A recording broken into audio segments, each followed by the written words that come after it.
I think we're live. We're live. Cheers. Cheers, bestie. So welcome to whatever this is, our new Friday show where we rot in bed and talk about the week with the best people on the internet. Today we are joined by Holly Solem, who has been gracing your feed with Incredible Man on the Streets, where she asks men one simple question, which is, why are you like this? Yeah. Valid. And men have like really thoughtful responses. Some men feel attacked by that question. And I thought you would be the perfect guest to launch, to premiere this show, which my goal for the show is for it to feel like you're on FaceTime with us. Like, I don't want it to feel like we're talking at you. I want it to feel like we're having a drink, we're winding down, whether there's alcohol or not in it. You're drinking. Tell us what you're drinking, actually. Okay. I mean, I feel like you should guess. It looks like because it's Gatorade? so, yeah, it's a Gatorade cocktail, but there's no alcohol because I don't drink alcohol. But well, see, so I love that we're representing all sides of the drinking spectrum. There's it's like Perrier and Gatorade. It's sugar-free. ASMR. Yeah. I am drinking the Airplane Mojito.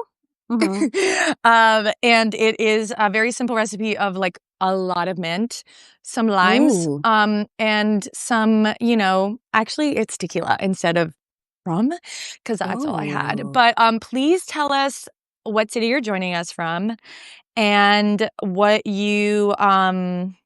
could people tell us? Your favorite Taylor Swift song? And then if that's too controversial, then tell us. I'm all about controversy, apparently. Okay. That's like my thing, is to be like polarizing and controversial. Oh my God. So, right, I'm in Los Angeles. Yeah. And my favorite Taylor Swift song right now is Ophelia. It's really good. It's so good. It's on repeat really over and over and over and over. I think it's the only song I've listened to and since it came out. That's it. I've only heard one song. It's really I can't stop listening to it. I really think we were in your car. Holly drives a Jeep, so she's cooler than all of us. And she and I were talking about how like that song is like on the level of like A Cruel Summer. Like it's just like very poppy and fun. So Liz is drinking a gin and tonic. I fucking love it. Robert is drinking tequila Espanol Puerto Rico and Bad Bunny.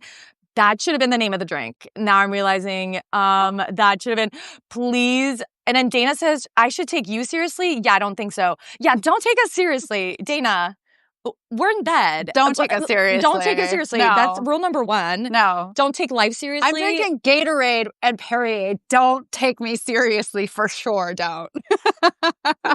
But also, I think it's possible to be informed and have fun. I think it's possible to have low and highbrow combos, and that's what we're going to do today because we have a lot. We have a lot to get to. Aaron Parnas was supposed to join us, but he's very busy breaking news just constantly. Yeah. Whenever I see Aaron Parnas in the wild, I'm like, can I give you a pillow? Can you just like rest somewhere? And whenever I see Holly in public, I'm like, can I take 20 million photos of you? Because you're so pretty and you're so interesting.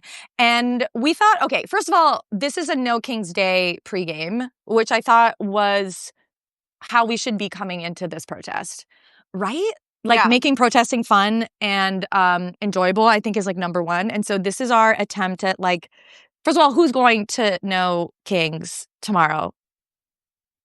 It's going to be the largest they're envisioning, I read this from Aaron's reporting, they're envisioning it to be the number one, the biggest protest in the history. So bigger than the last one. The last one was really insane. It was really big. It was emotional, but it was also fun. It was like exciting and sad that we have to keep doing this. I know. That's the part. So how are people feeling about the protest? Number one, we want to know, do you have good ideas for any signs?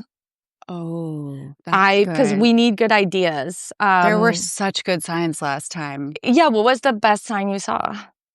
I don't know. I'd have to look through my phone, through my photo gallery to there were so many. And I don't retain information. It's just I see it, I go yay, and then it escapes. And that's why you're able to be alive in 2025. Exactly. I think it requires being alive right now. I think requires like the people who are thriving the most are the people who have been traumatized. Like we're really good at dissociating. I think that is exactly correlated with like how well you're doing, or not being informed at all. And like those people seem to do well. Like people who don't. Yeah. Yeah. Like I think I saw. Was it Amy Poehler? This is not news related, but was it Amy Poehler who was like ran into Timothy Chalamet and he was like, "Oh yeah, I have a girlfriend," and she was like, "Oh, who are you dating?" And I was like, "Man, I wish I didn't know." Like so much about who Timothy Chalamet is dating. You know what I mean? If anyone doesn't know Timothy Chalamet is dating, sound off in the comments because we want to study your brain. So I just met Timothy Chalamet's twin, like like a true Timothy Chalamet twin in Vegas. He was like a waiter at a Vegas restaurant. Does he get like paid for it? Do you know that you look like? Does everyone tell you look like Timothy Chalamet? He was like, yeah, everyone. He did. Yeah. Yeah. Wow. Who do you get told that you look like?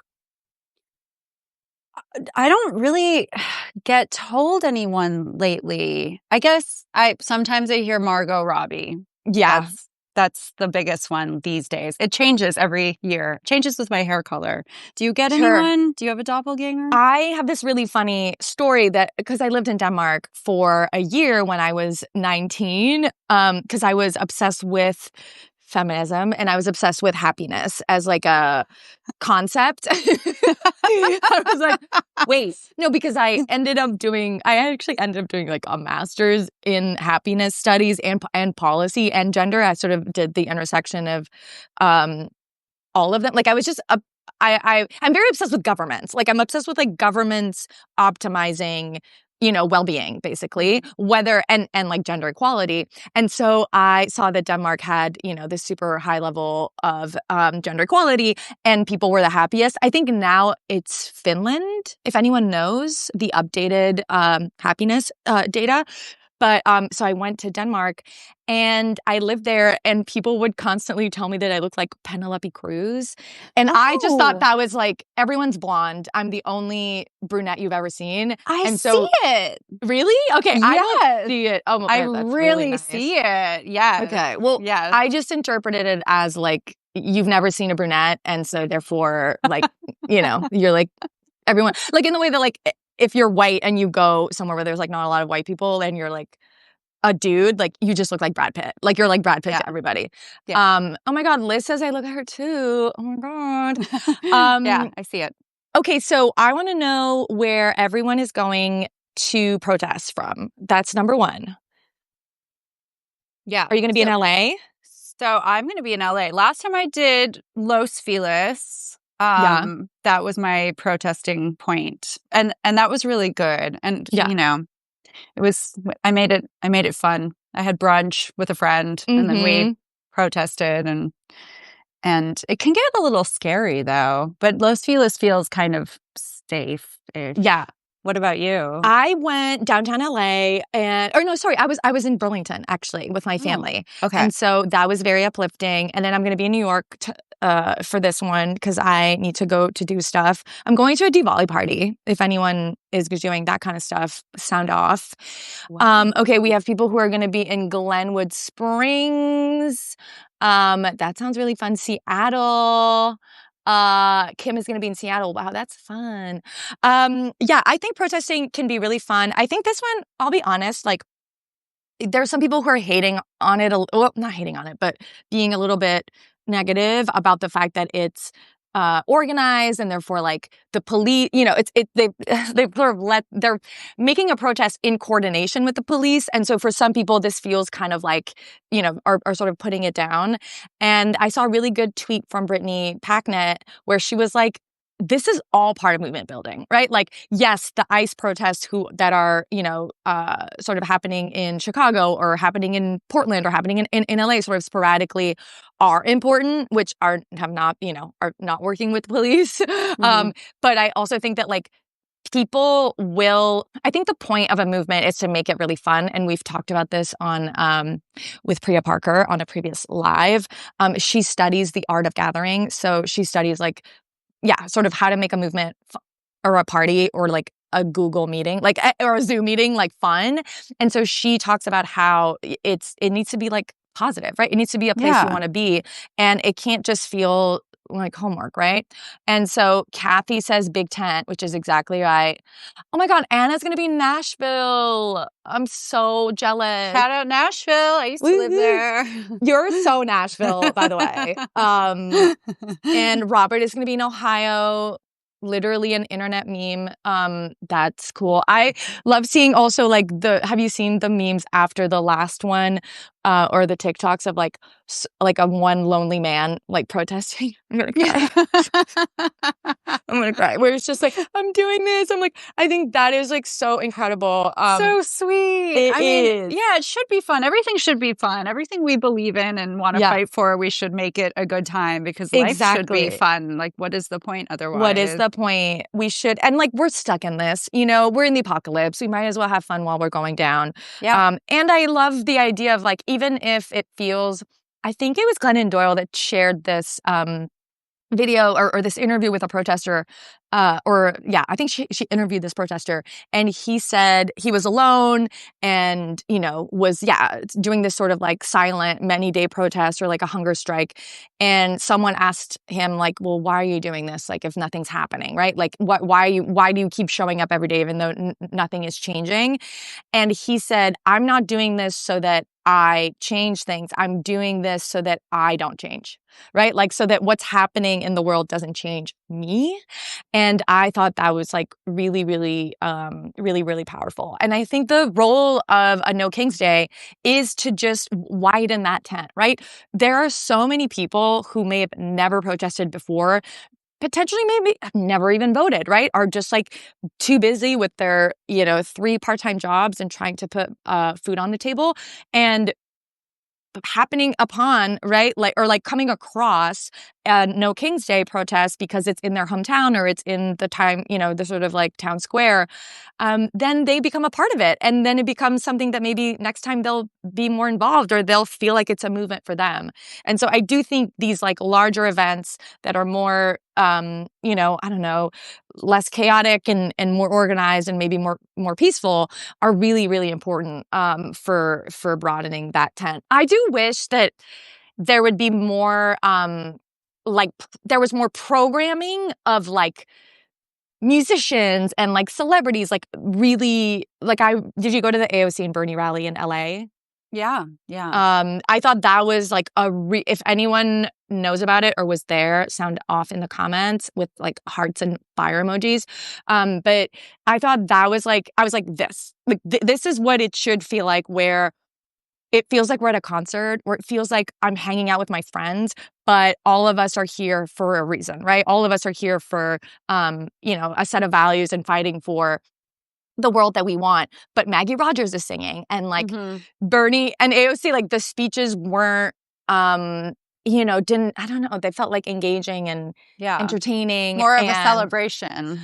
Yes. And so I think it's really important. I think it's such a basic thing, but like joy is resistance. Like I think that is like so true. Like being happy right now is such a radical act. It is. It is, because like the whole point of all of this seems like to suck us into the darkness so that we're all fighting with each other and full of hate and rage. And so, yeah, being happy is completely radical. It's like the antithesis of what we're fighting against. Yeah. And I think this is where like I have talked about this before, but every time I go to a conservative rally or I've been to Turning Point USA conference, that's what has been like the most interesting to me is, well, there are many things that are interesting from those spaces, but one of the things that I noticed was like, oh, they're like happy. And of course you could be like, well, they're happy because they're, ignorant or in denial about what their party's doing, and they don't have empathy for people who are suffering because of the regime and all that stuff, and like all of that is valid, but you can't deny that yeah, one side, if like the other side is having a good time and the other side is just like depressed and in a psychotic, sort of episode, that is allowed, but that is not going to be what like is a persuasive message and a persuasive way to get people to come to your party, right? If you're like, well, you're going to sit down and we're going to tell you what you need to care about. And, right, there's this like saying that the right looks at what people care about and then they create a platform that responds to the needs and the wants that people already have. And then the left can be like, well, they look at what people care about and they're like, well, you should care about this other thing you didn't even think of, right? Mm-hmm. It's sort of this, and I'm not saying, all progressives are the same, but I do think if we were to just like tweak that, I don't know, we could be heroes. For just one day. I'm trying to add Kasim. I don't know if I can do that while we're live. Oh, okay, it's waiting. Kasim is supposed to join us but like there's a lot of airport delays. Has anyone been delayed? Sound off in the comments because of the government shutdown, basically. Like there's been a lot. But Liz says, I host a protest every Sunday in Montclair, New Jersey.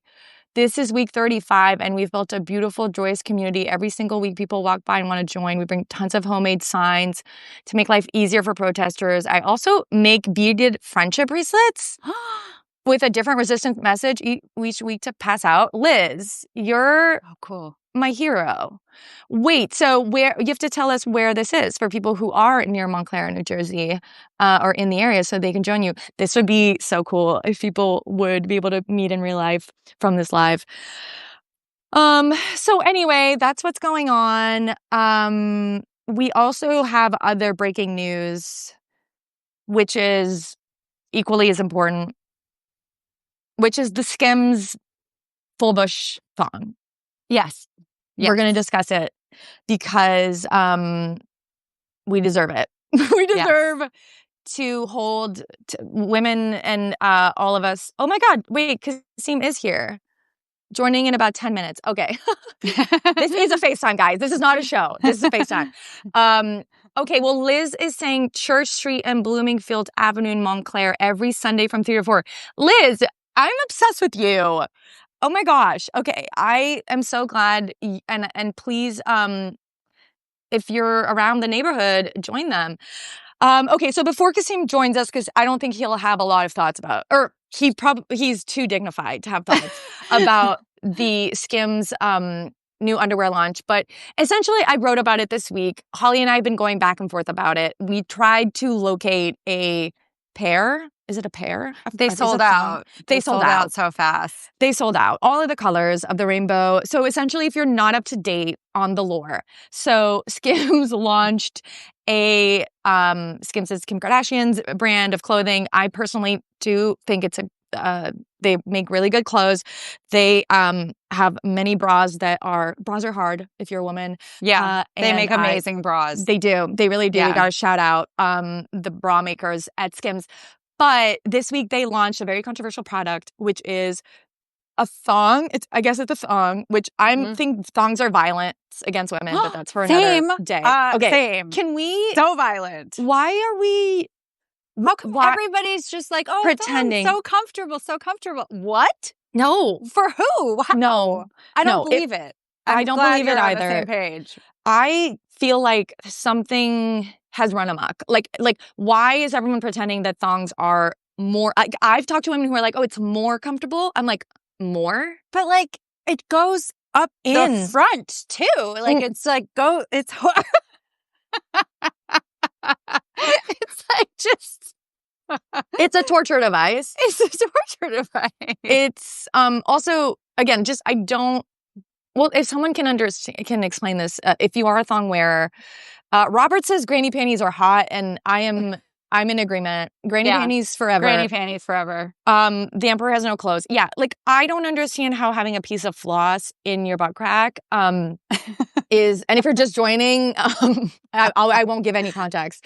But no, I don't understand how having a floss in your butt. I remember the first time I wore a thong, I was I was 14. It was very important. It was in the thong song because you era. want them to go over your jeans. Yes, it was like a signal of sorts, which was very popular in the early 2000s at the turn of the millennium.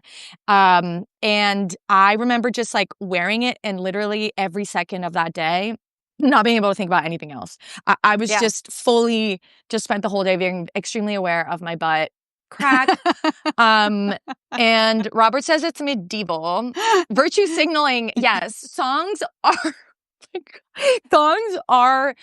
are virtue signaling. And we got to stop virtue signaling. It cost us the election. I think thongs have cost us too much at this point. Women have enough.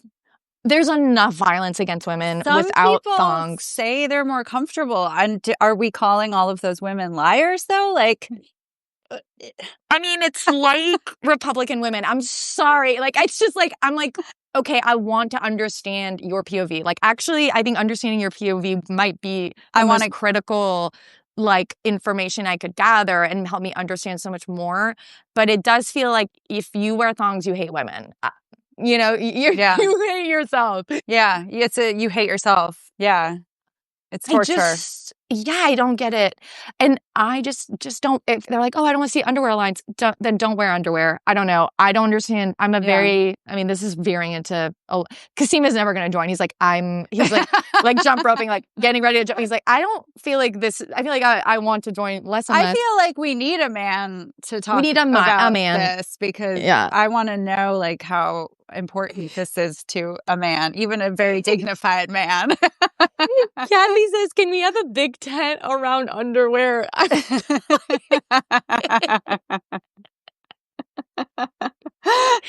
I'm dying.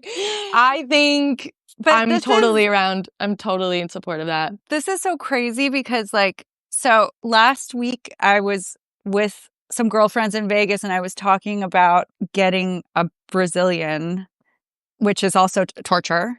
A type of torture, a crazy 100%. Beyond torture.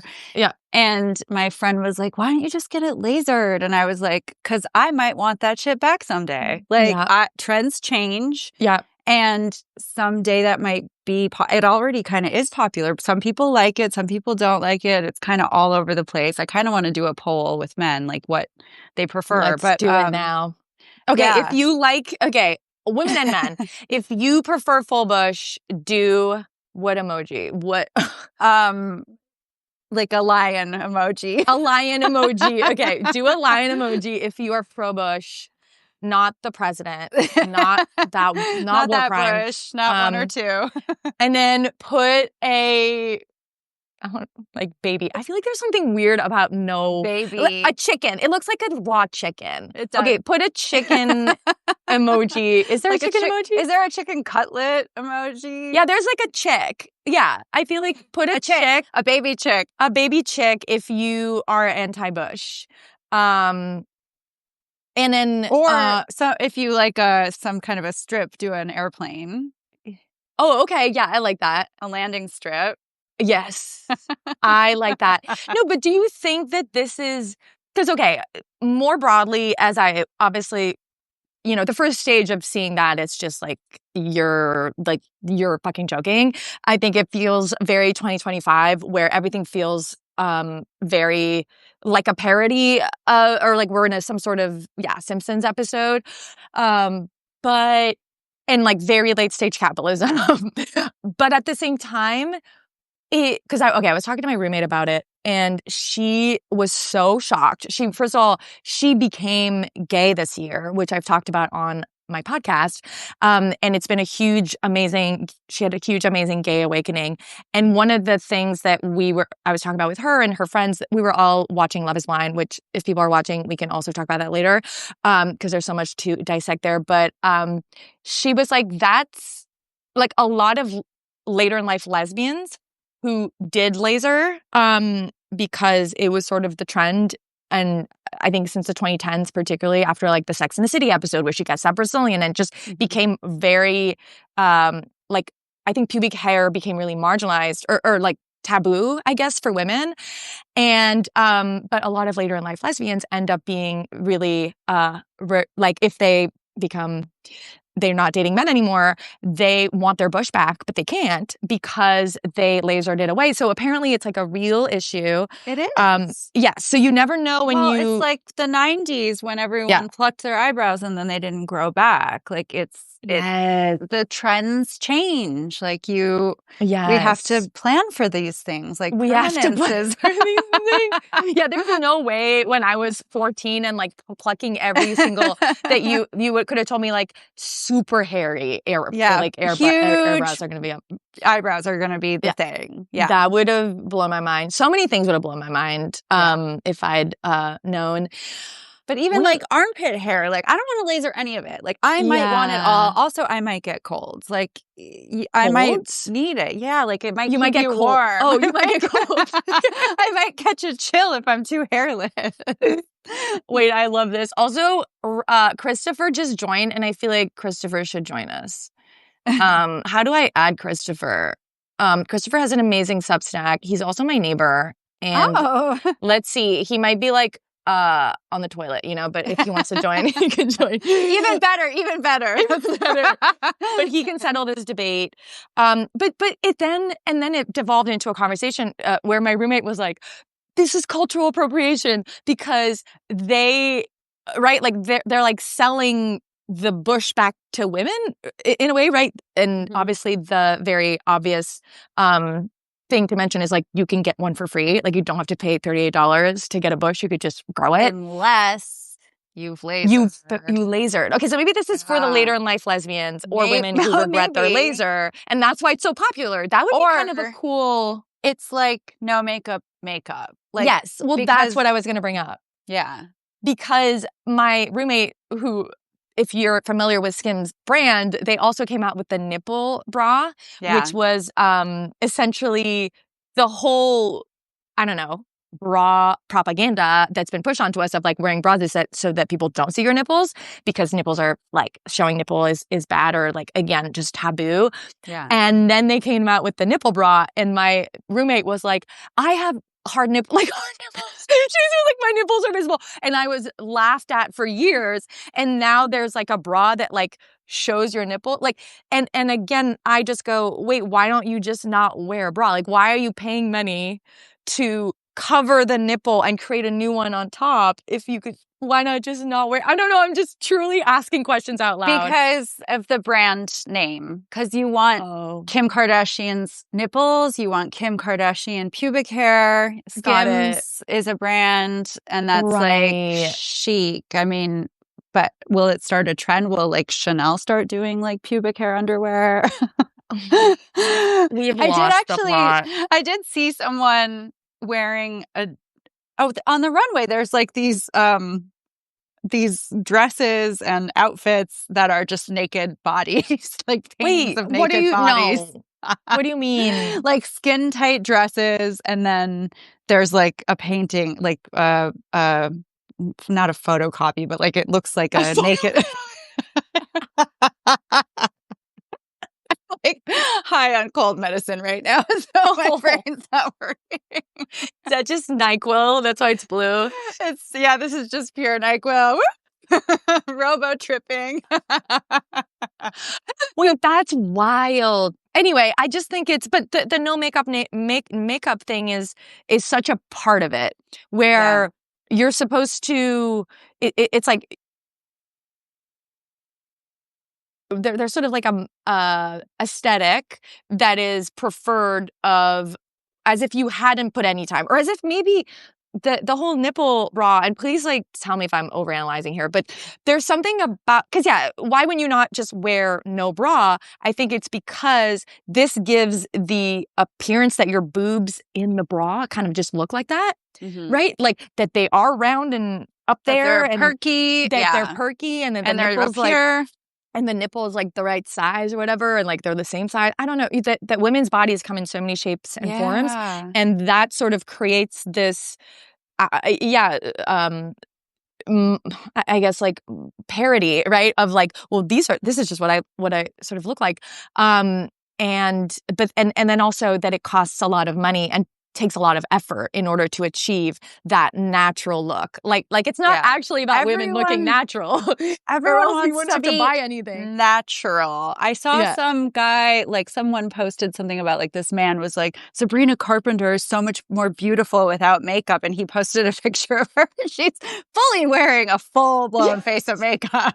It's just natural. It's just no makeup. I know. It's really cute. I know. I think it was Mary Beth Barone. I can't remember which comedian, but she was like, asked this guy, like, how do you like women? Like, what's your type? He's like, women don't wear a lot of makeup, like Kim Kardashian. Like, and it was just like, oh, you're so cute. Like, you really. And then, there's a whole aspect of that even, let's say, the no makeup, if you're actually not wearing makeup, right? And let's say that truly is the like epitome or the idealized sort of model for women. The women who are, I don't want to name any names. I don't want this to go after like specific women, but there are women who I won't name who are known for their beautiful skin and very natural, sort of looking skin, and they have beauty products that they sell and very vibrant businesses because of that idea that you could achieve their, what they have, but they get stuff, guys. They get a lot of stuff done that has nothing to do with like how much niacinamide or whatever, is in a moisturizer. Like it's not achieved through what they're selling. But they're able to make money off of it, off of the illusion that is like enough. When they're getting lasers and Botox and, all kinds of surgeries that we don't even know about like yet. We're not even privy to what they're doing. We're not even privy to it, guys. Alien DNA injections and salmon DNA is like a thing. But like, I wonder if like the new like pubic hair panties are just maybe a shift into like getting away from sort of this like perfection, because it's so boring. Everybody is looking the same. It's so anesthetized. Like, are we going to move towards like things being like disproportionate and like not, perfectly symmetrical? Because that's far more interesting. Why isn't that our beauty standard? Oh, I want that. How do we get that? How do we do that? We just have to be like, this is my asymmetrical face. Look at it. Yes. It's immersion therapy. Yes. Well, that's what I think might start happening. So this is my theory of that's very hope-core-y, very optimistic. But my theory is that everyone is really starting to look the same. And I'm not going to name any names, but you know who I'm talking about, where you're like, oh, whoa, you have a new face. And the faces are starting to really look alike because it's, probably 5 surgeons or less. It's probably one surgeon. Yeah, that it's one dude. None of us can one mastermind. Yeah. But it's the whole like Instagram face, right? It's just very, there's one aesthetic, and if you're rich enough, you can achieve it through, the right kind of surgery and the right kind of authority, like whatever. What's that called? Esthetician, plastic surgeon. That's what I'm looking for. The right injector, the right plastic surgeon. Yeah. I mean, who knows? And 3D print. I'm betting they're going to be 3D printing faces soon. But all that to say that if everyone starts looking like that, which right now is sort of the model, is my theory is that if you don't look like that, right? If your face is a little crooked, if your nose is a little crooked, if your lips are actually not really, very, what's the word I'm looking for? I'm like fish-like. No, fish-like. Like. And you don't have the face, the perfect, like that you have wrinkles, for example. Maybe that's going to be the ideal because it'll actually be so different from what everyone else looks like. Don't you think? That's what I think. That's what I feel like we're heading towards, is like, and then everybody is going to start doing plastic surgery to look like not perfect and to look not God, I really can't think of words this cold. I know. I'm like discombobulated. To not be perfectly symmetrical, to be asymmetrical. People are going to be trying to be asymmetrical with plastic surgery. That's wild. I mean, it's sort of the way that my parents felt about ripped jeans in the 90s. They were like, wait, you're buying jeans that are ripped already. Like what? Why would you buy something that's already damaged? Yeah. And looks like it's had wear and tear, which you would ideally want to avoid when you're buying clothes. And so maybe that's the same sort of logic, but it's going to be for your face. Right. Like we're going to have ripped jeans for your face, but like for the for face. your face, yeah. Yeah, like a scar, scars like- are gonna, yeah. Scars are cool, to be I honest. like scars. Do you have a I love scar? scars. Do you have like a birth? I have a really good Scar? scar on my knee. Ooh. Yeah. Oh my God, Liz Goldwyn is here. I want everyone to join, but like no one's joining. I'm like, wait, let's try and add Liz. Come be on the FaceTime. Yeah, come on our FaceTime. Wait, I'm like, so, how do you add people? Oh, wait. Okay, here we go. Liz Golden is coming on my podcast, actually. What else is happening, Holly, this week? What made you, What else is happening this week? Well, I mean, I really want to get some of those underwear, those Skims underwear, and wear them now that I have done the Brazilian and I miss my pubic hair. Yeah, what is your take on the Brazilian? Is that oppression?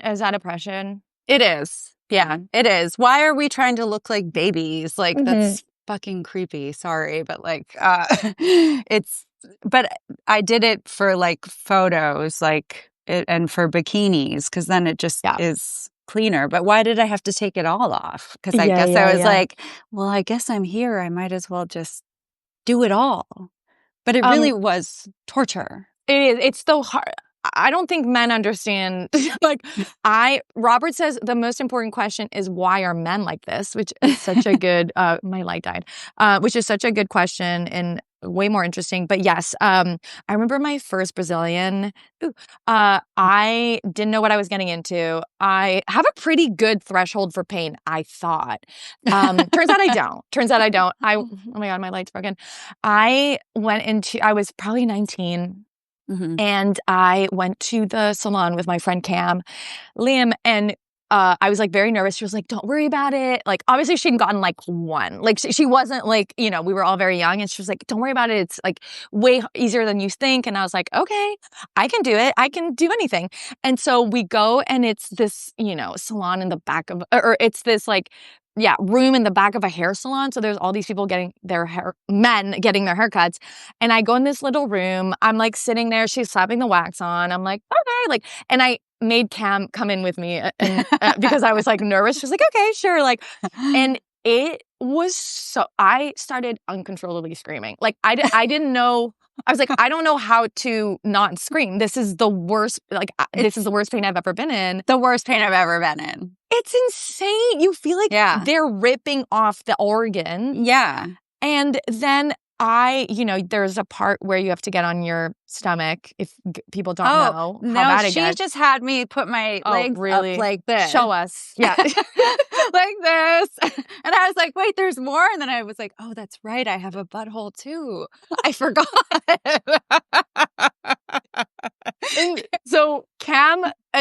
The woman went, can you just hold your butt cheeks open? Which I'm giving you way too much what? information.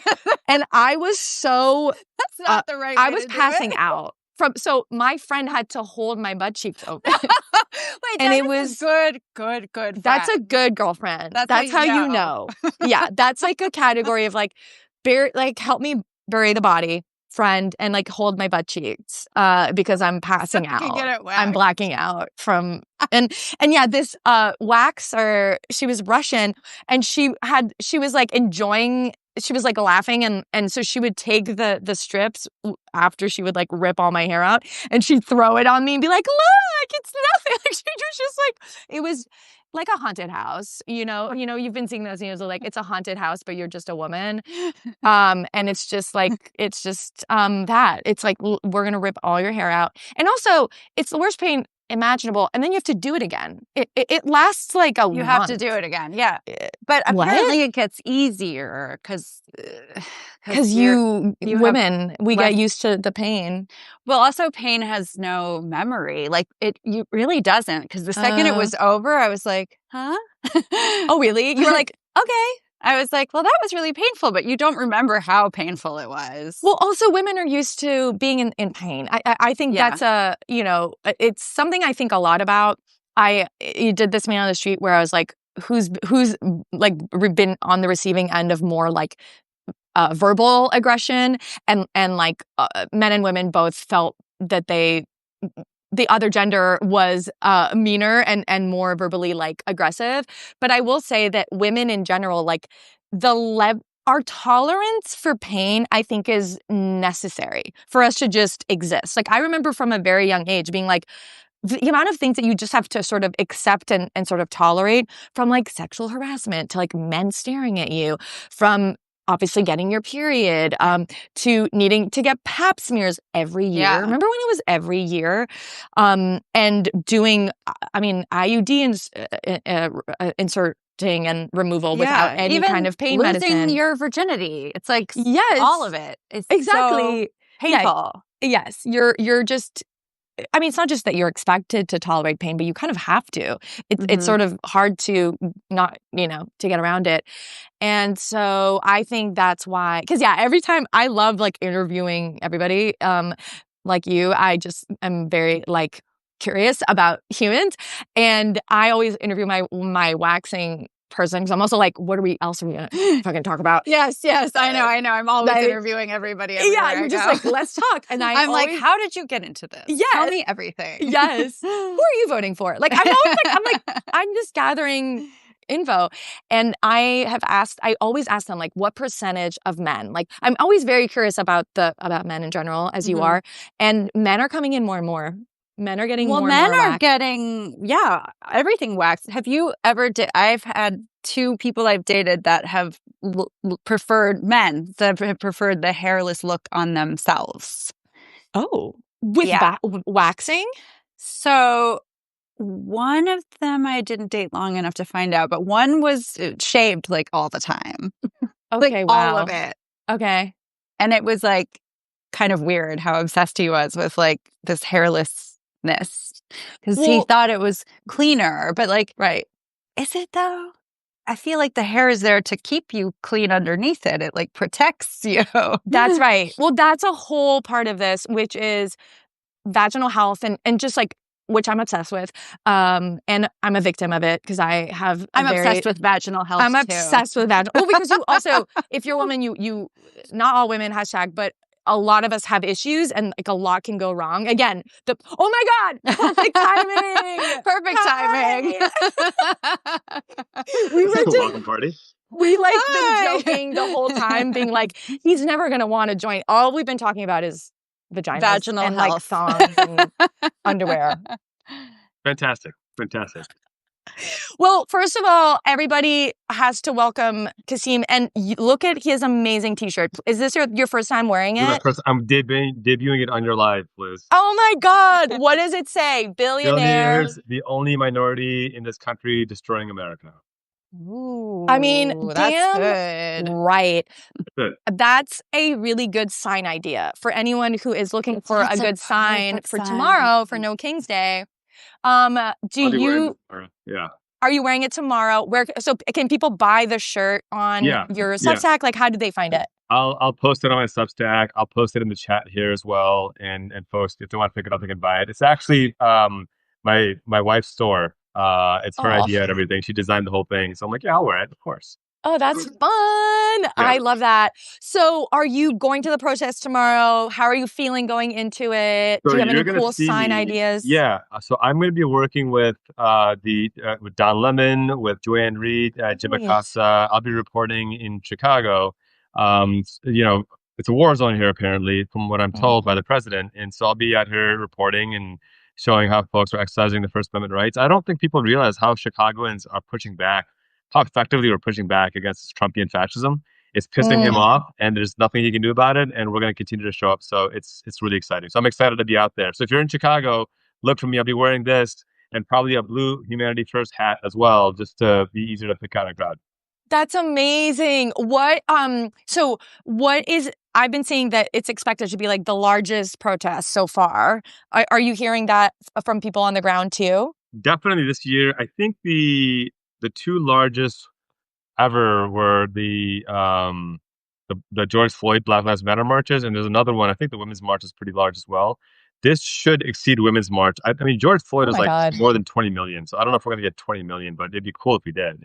Wow. But I am expecting record-breaking numbers for this year for sure. And look, there's a lot of fear people have because you got these ICE fascists running around, kidnapping people, and that's where I lean in and I say, if you're a citizen, show up. If Yeah. you're, we need. You've heard me say this before, Liz. We need messengers, not martyrs.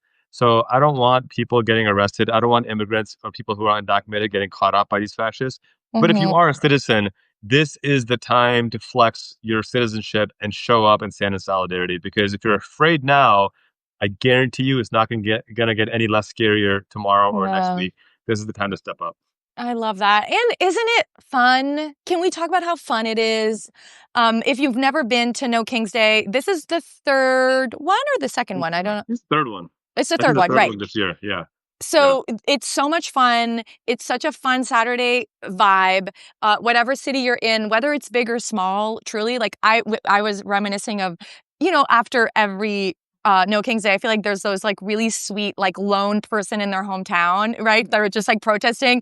And like whether it's you alone or whether it's you with millions of people, it's such a like, and especially if you've been feeling powerless, if you've been doom scrolling, if you feel like there's no hope, go to King's Day. Go to a protest. Also, if you're single, this is a great place to meet people. That is right. Go to the protest. Go to the protest, put on a cute outfit, get a funny sign. Get a great sign. And it's great to just be in community with people. Are you guys seeing the amazing protests out of Portland where people are dressing up in like inflatable sharks and frogs? I'm obsessed. It's fantastic. I think it's one of the greatest ways to push back against fascists, because fascists and bullies can't stand mockery, and they deserve nothing more or nothing less than mockery. So the more you can just mock them and find a partner and find find someone to date while you're doing it, that's great. That strengthens relationships. I can tell you, it strengthens relationships when you mock fascism together.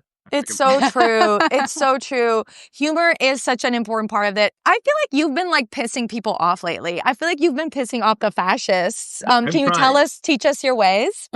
I'm trying. I think the number one thing, and it's actually started not even from online advocacy. It started from, I realized that when people have road rage, the worst thing you can do is flick them off again. The best thing you can do is give them a thumbs up and a smile.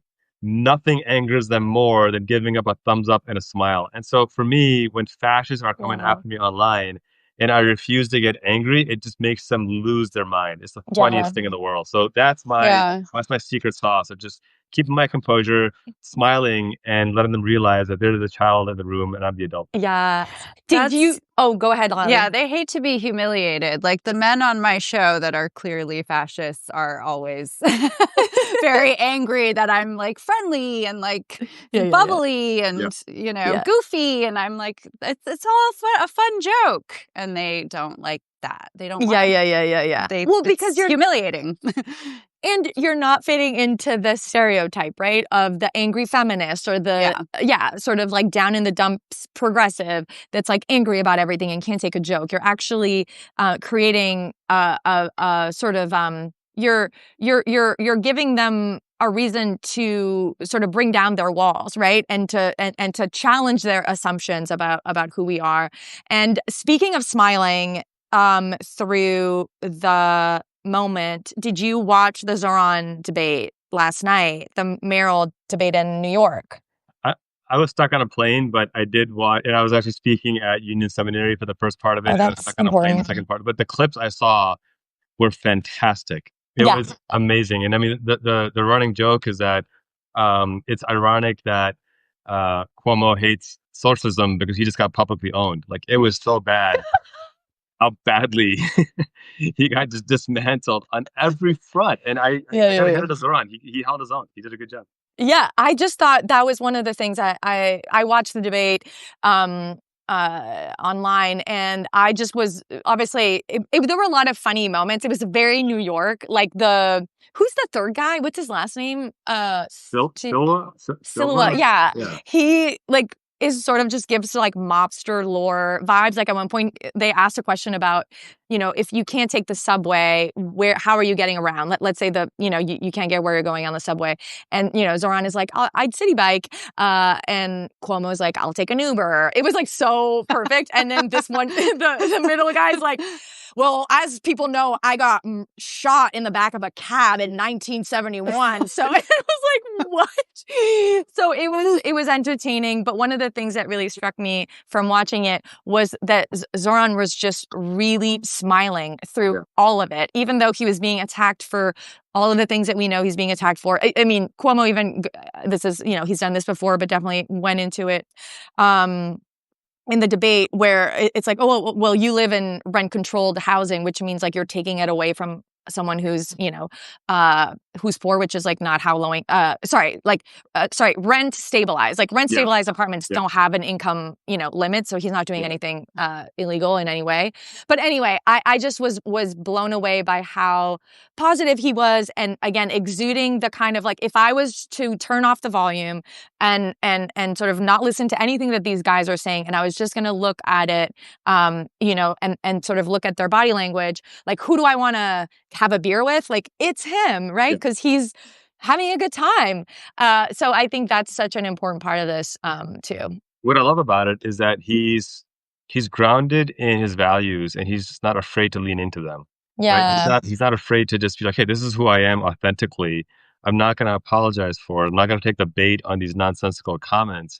And let me just tell you again, like there's a comment that he made on his Fox News interview that I think just encapsulates so beautifully. Well, there's two things I'll point out. One in the Fox News interview, one in the debate. In the Fox News interview, I think Martha McCallum tried to bait him by saying that Andrew Cuomo says that when he's mayor, he's going to be adding 5,000 more police officers to the police force.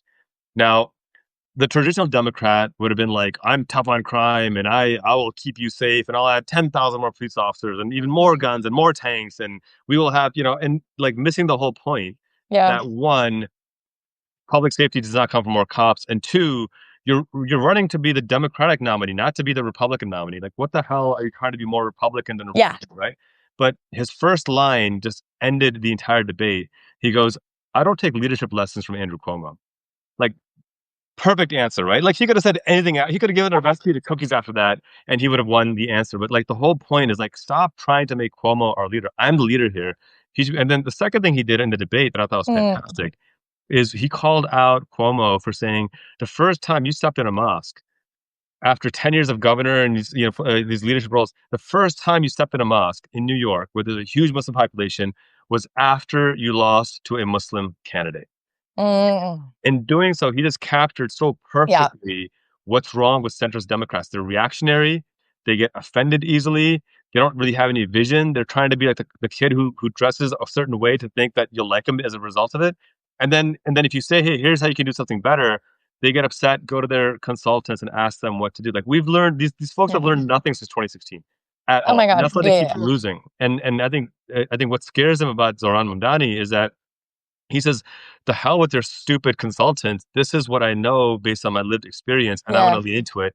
And I think people appreciate that about him. Yeah, I totally agree. And it's just, at this point, things have changed so much since 2016, and I think the people who feel like the future are the people who know that, right? Like, that we're living in an attention economy, and it's a totally different ballgame. And Cuomo just looks and feels and talks like a politician.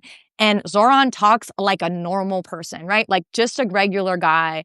And I think that's just like such a powerful part of this. I also love the point in the debate that showed exactly what you're talking about. They, honestly, the moderator, there are some really good questions, I will say.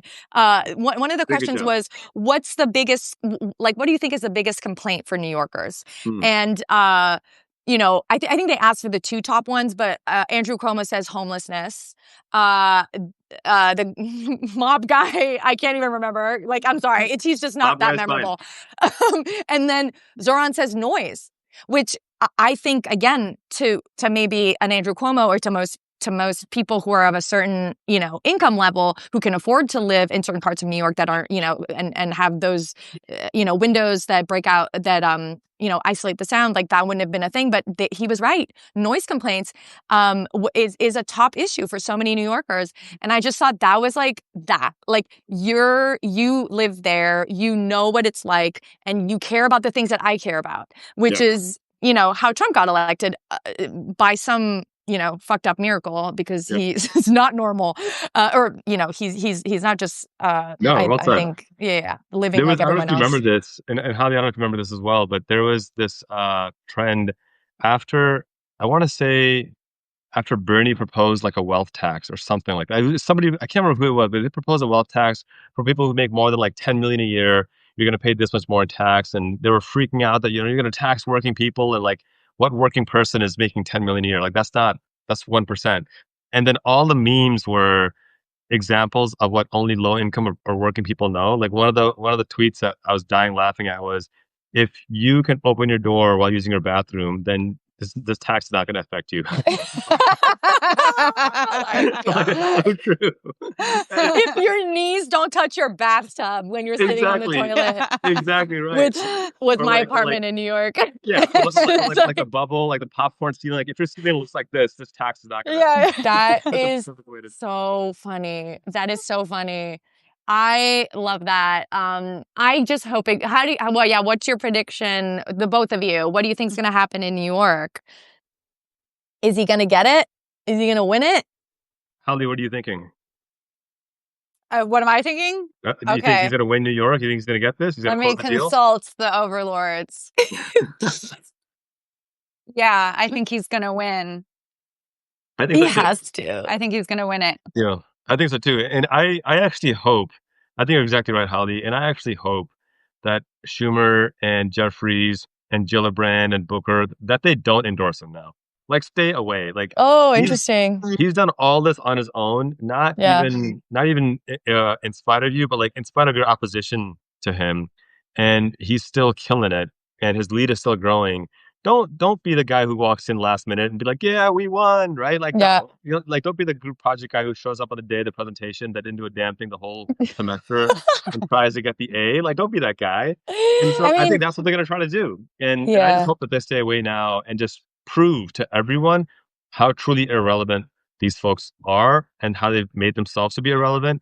And I'm really hopeful that we get more candidates like Zoran running on these authentic values. That's kind of my vision here. I mean, it's the authenticity thing that's like the big word of the current times. Is everyone's like, authenticity. That's what we want. And even though it's so overhyped, like, it's true. When we see authenticity, we do want that. Yeah, generally. And it's so great to see someone on the left do it right when the when the right has just been ahead of us since. I mean, Obama, in the Obama days, obviously, there was a real just an amazing use of digital, media. But I think it made us cocky, and like since then we've been, I mean, not everybody, but yeah, I think part of what you're seeing actually.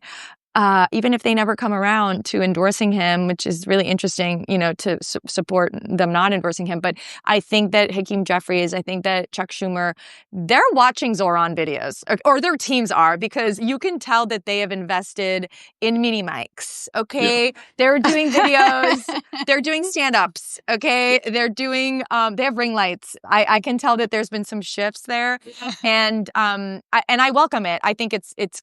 Like, even if I don't agree with them on a lot of things, I think that we do need to get better. And Zoran is just, just killing it in that department. But they're so bad at it. Like, there's a picture of Schumer at a 4th of July, like, barbecue with, like, cheese on a cold burger. And I'm like, what are you, like, he's trying to show that he's grilling, but it's like an uncooked burger with cheese on it. I'm like, come on, dude. How has nobody on your team ever grilled a burger before? Like, no. I know. Another question that I loved in debate was they literally were like, how much do you spend on groceries every week? Which I thought was really good question. How much is milk? Yes. How much is a banana? Yeah, how much is a potato? $11. Well, this has been So fun. We're already going off time below above. Oh my god, I can't talk anymore.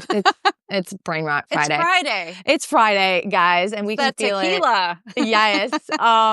No, it's like I'm not even. There's hardly any alcohol in this. I've got Celsius. I'm liking my Celsius. You're drinking a Celsius this late in the day? You know what's funny? Wild. I swear to God. And Holly, we've never met before, so it's great to connect with you. Nice to meet you. Keep working together for sure. But I have this weird ability to decide if caffeine's gonna affect me or not. Like it's weird. Like I was feeling low because I've been up since like 4 a.m. and running around, and I was feeling a little bit tired. So I'm like, let me just have a Celsius. But if you were to say, you know what, you're done for the day, you can go to bed, I could fall asleep in 20 minutes, no problem at all. Have you always been that way? I don't know if I've always been that way, but definitely in my adult life, I've been able to fall asleep whenever I wanted. It's fantastic. I'm so jealous. I feel like that's a man thing. It is such a man thing. It's a man thing. Men are so good at falling asleep. Every man is always just like, if right away. And I'm just staring at them like, how? Yeah, I'm pissed. I can fall asleep right away. I can stay asleep if I want to, and I can wake up at the drop of a dime when I want to. You can wake up when you want? Yeah. It's a man thing. It's a man thing. It's like Bill Burr has a skit about this too. He's like, you know, it's always men who have to go and check like with a bump in the night. And it's like we have to develop the ability to do it, right? Oh, that's funny. Yeah.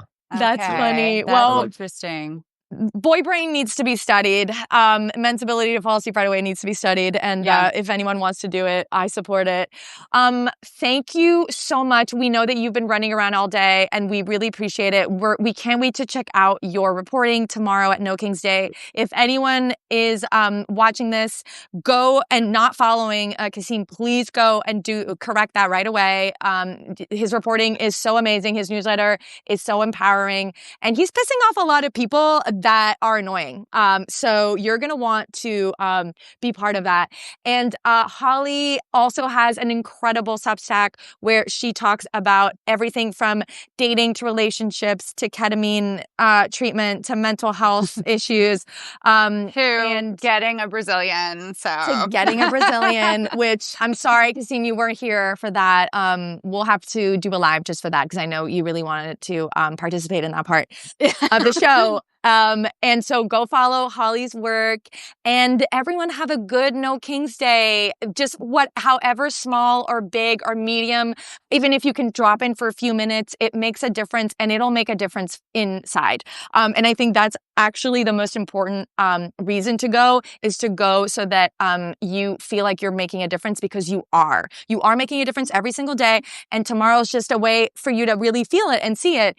And I think it's so important that we go and we show up and we just like bring good vibes and make it a fun time. And if you're single and you meet someone, let us know because we're gonna want to know those stories. I will be there, boys. Ooh. Come and find me. Okay. Except not the haters, just the nice ones. Yeah, just the nice ones. Thank you both. Thank you for everybody for joining us for this first like Friday hang, whatever. I don't know what to call this yet, but thank you for being here with us. And yeah, enjoy the weekend. Enjoy. This is so fun. Yes. Thank you so much. Thanks, Liz. Have a great weekend. Thank you guys. Take care. Bye. Bye.